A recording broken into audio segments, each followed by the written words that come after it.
ക്രിസ്തുവിൽ എനിക്ക് എത്രയും പ്രിയപ്പെട്ടവരെ, പ്രൈസ് ദി ലോർഡ്. നിങ്ങളെല്ലാവരും വലിയ ദൈവ സാന്നിധ്യത്തിനകത്താണ്. കർത്താവിന് മഹത്വം. പ്രിയപ്പെട്ടവരെ, ചെറിയൊരു വചനഭാഗം നിങ്ങളോട് പങ്കുവയ്ക്കാനായിട്ട് ആഗ്രഹിക്കുന്നു. പൗലോസ് അപ്പോസ്തലൻ എഫേസോസ്യർക്ക് എഴുതിയ ലേഖനം 3-ാം അധ്യായം 20-21 വാക്യങ്ങൾ ഇങ്ങനെയാണ്: നമ്മിൽ പ്രവർത്തിക്കുന്ന ശക്തിയാൽ നാം ചോദിക്കുന്നതിലും ആഗ്രഹിക്കുന്നതിലും വളരെ കൂടുതൽ ചെയ്തു തരാൻ കഴിയുന്ന അവിടുത്തേക്ക് സഭയിലും യേശു ക്രിസ്തുവിലും തലമുറകളോളം എന്നേക്കും മഹത്വം ഉണ്ടാകട്ടെ. ആമേൻ. രണ്ട് കാര്യങ്ങൾ പ്രധാനമായി ഇതിനകത്ത് പറയുന്നുണ്ട്. അതിൽ ഒന്നാമത്തത് നമ്മിൽ പ്രവർത്തിക്കുന്ന ശക്തിയാൽ, രണ്ടാമത്തത് നാം ചോദിക്കുന്നതിലും ആഗ്രഹിക്കുന്നതിലും വളരെ കൂടുതൽ ചെയ്തു തരാൻ കഴിയുന്ന അവിടുത്തേക്ക്. പ്രധാനമായുള്ള രണ്ട് കാര്യങ്ങൾ ഇതാണ്. ഇതിൽ ഒന്നാമത്തെ കാര്യം നമ്മിൽ പ്രവർത്തിക്കുന്ന ശക്തി. നമ്മുടെ ജീവിതത്തിൽ ചില ദൈവപ്രവർത്തികൾക്ക് വേണ്ടി നമ്മൾ ആഗ്രഹിക്കും, നമ്മൾ അതിനു വേണ്ടി പ്രാർത്ഥിക്കും, പ്രയത്നിക്കും. പക്ഷെ പലപ്പോഴും അതിൻ്റെ പരിസമാപ്തിയിൽ നമുക്ക് എത്താൻ കഴിയാറില്ല. അതല്ലെങ്കിൽ നമ്മൾ ആഗ്രഹിക്കുന്ന ഒരു ഔട്ട്പുട്ട് നമുക്ക് ആ ഒരു വിഷയത്തിൽ കിട്ടാറില്ല. ചിലപ്പോൾ കാലങ്ങളോളം നമ്മൾ പ്രാർത്ഥിക്കുന്നുണ്ടാകുമായിരിക്കാം, ഒത്തിരി നാളെ നമ്മൾ പരിശ്രമിക്കുന്നുണ്ടാകുമായിരിക്കാം.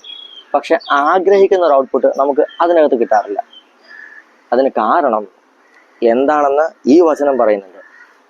നമ്മൾ പ്രവർത്തിക്കുന്ന ശക്തി, അതായത് നാം പ്രാർത്ഥിക്കുമ്പോൾ നമ്മുടെ സ്വന്തം കഴിവിൽ പ്രാർത്ഥിച്ചു കഴിഞ്ഞാൽ സാധിക്കില്ല.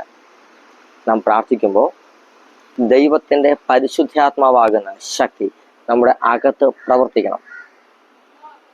നമ്മുടെ ആത്മാവ് പ്രേരിപ്പിക്കുന്ന രീതിയിലുള്ള ആത്മപ്രേരിതമായ പ്രാർത്ഥനകൾ ഉയരണം. അപ്പോഴാണ് ഈ ശക്തി പ്രവർത്തിക്കുന്നത്, അതായത് പരിശുദ്ധാത്മാവ് പ്രവർത്തിക്കുന്നത്.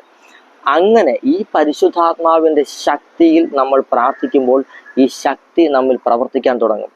ആ ശക്തിയാൽ നാം എന്ത് ചോദിച്ചാലും എന്താഗ്രഹിച്ചാലും അത് കിട്ടുമെന്നല്ല, അതിൽ താഴെ കിട്ടുമെന്നല്ല, അത് കിട്ടുമായിരിക്കുമെന്നല്ല, ചിലപ്പോൾ കിട്ടിയേക്കാമെന്നല്ല, നോക്കട്ടെ കിട്ടാമെന്നല്ല, കിട്ടും.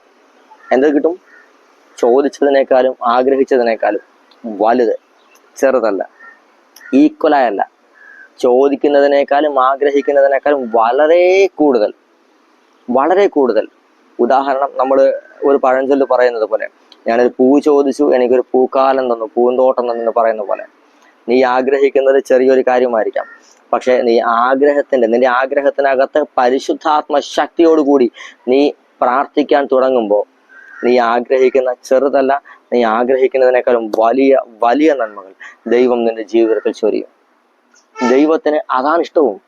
എന്തെങ്കിലും തന്ന് നമ്മെ തൃപ്തിപ്പെടുത്തുന്ന ഒരു സാധാരണ ന്യായാധിപനോ ഒരു സാധാരണ മനുഷ്യനോ ആയി നമ്മൾ ദൈവത്തെ കണക്കാക്കരുത്. പലപ്പോഴും നമ്മുടെ കാഴ്ചപ്പാട് അങ്ങനെ മാറിപ്പോകുന്നുണ്ട്. അതുകൊണ്ടാണ് നമ്മൾ ആഗ്രഹിക്കുന്നത് പോലും ലഭിക്കാതെ വരുന്നത്. എന്തെങ്കിലും തരുന്നവനല്ല, ആഗ്രഹിക്കുന്നത് തരുന്നവനല്ല, ആഗ്രഹിക്കുന്നതിനേക്കാളും മെച്ചപ്പെട്ടത്, അതിനേക്കാളും മെച്ചമേറിയത് തരുന്ന ഒരു ദൈവത്തെയാണ് നമ്മൾ ആരാധിക്കുന്നത്, നമ്മൾ സേവിക്കുന്നത്. ആ ദൈവത്തെ ജനതകൾ ദൈവമേ എന്ന് വിളിക്കുമ്പോൾ we have a privilege to call him father. അതെ, നമുക്ക് ആ ദൈവത്തെ അപ്പ എന്ന് വിളിക്കുവാനുള്ള പ്രിവിലേജ് ഉണ്ട്. ദൈവത്തെ അപ്പ എന്ന് വിളിക്കുവാനുള്ള പ്രിവിലേജുള്ള ഏക ജനസമൂഹം പ്രിയപ്പെട്ടവരെ നമ്മൾ മാത്രമാണ്. ആ അപ്പനോട് അപ്പൻ്റെ ആത്മാവിൻ്റെ ശക്തിയാൽ എന്ത് വേണമെങ്കിലും ചോദിച്ചതിനേക്കാളും വലുത് ലഭിക്കും. നീ ആഗ്രഹിച്ചതിനേക്കാളും ചോദിക്കുന്നതിനേക്കാളും വലുത് ലഭിക്കുന്ന ഒരു പുതിയ സീസണിലേക്ക് നമ്മുടെ ജീവിതം മാറുകയാണ്. അതിനായി ഈ പരിശുദ്ധാത്മ ശക്തിയാൽ നിങ്ങൾ ഉറകൂട്ടപ്പെടട്ടെ. ദൈവം നിങ്ങളെ അതിനായി അനുഗ്രഹിക്കട്ടെ. ഒരു നിമിഷം നിങ്ങൾക്ക് വേണ്ടി ഞാൻ പ്രാർത്ഥിക്കാൻ ആഗ്രഹിക്കുന്നു.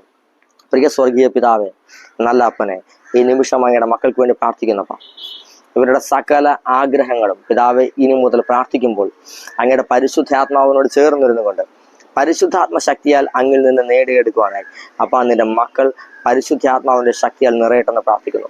സകല പ്രാർത്ഥനാ നിയോഗങ്ങളിലും ദൈവത്തിന്റെ ശക്തി വ്യാപരിക്കട്ടെ.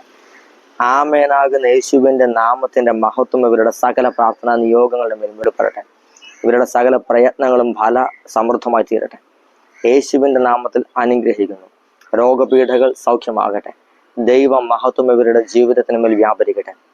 കർത്താവിന്റെ മഹത്വത്തിനകത്ത് ഇവർ ജീവിക്കുവാനിടയാകട്ടെ. യേശുവിന്റെ നാമത്തിൽ ഞങ്ങളുടെ മക്കളെ അനുഗ്രഹിക്കുന്നു. ചില കിഡ്നി രോഗങ്ങളെ കർത്താവ് സൗഖ്യമാക്കുന്നു. ഡയാലിസിസ് നടത്തുന്നവരെ, ഡയാലിസിസിന് വേണ്ടി പറഞ്ഞിരിക്കുന്ന ചില വ്യക്തികളെ കർത്താവ് അത്ഭുതകരമായി വിടുവിക്കുവാൻ പോകുന്നു. മാനസിക രോഗിയെന്ന് മുദ്ര കുത്തപ്പെട്ട ഒരു വ്യക്തിയോട് കർത്താവ് പറയുന്നു, ഞാനാണ് നിന്റെ ബുദ്ധിക്ക് സ്ഥിരത നൽകുന്നത്. ആരെല്ലാം നിന്നെ എതിർത്ത് പറഞ്ഞാലും ഞാൻ നിന്നെ പുനഃസ്ഥാപിക്കുക തന്നെ ചെയ്യുമെന്ന് കർത്താവ് നിന്നോട് പറയുവാൻ പറയുന്നു. അമിതമായി വണ്ണം വയ്ക്കുന്ന അവസ്ഥയിൽ നിന്ന് ഒരു വ്യക്തിയെ കർത്താവ് സൗഖ്യമാക്കുന്നു. ഇൻഫീരിയോറിറ്റി കോംപ്ലക്സ്, അപകർഷതാബോധത്തിൽ ജീവിക്കുന്ന ചിലരെ കർത്താവ് അതിൽ നിന്ന് വിടുവിക്കുന്നു. കർത്താവായ യേശുവിൻ്റെ കൃപ നിങ്ങളോട് കൂടെ ഇരിക്കട്ടെ. യേശുവിൻ്റെ നാമത്തിൽ ആമേൻ.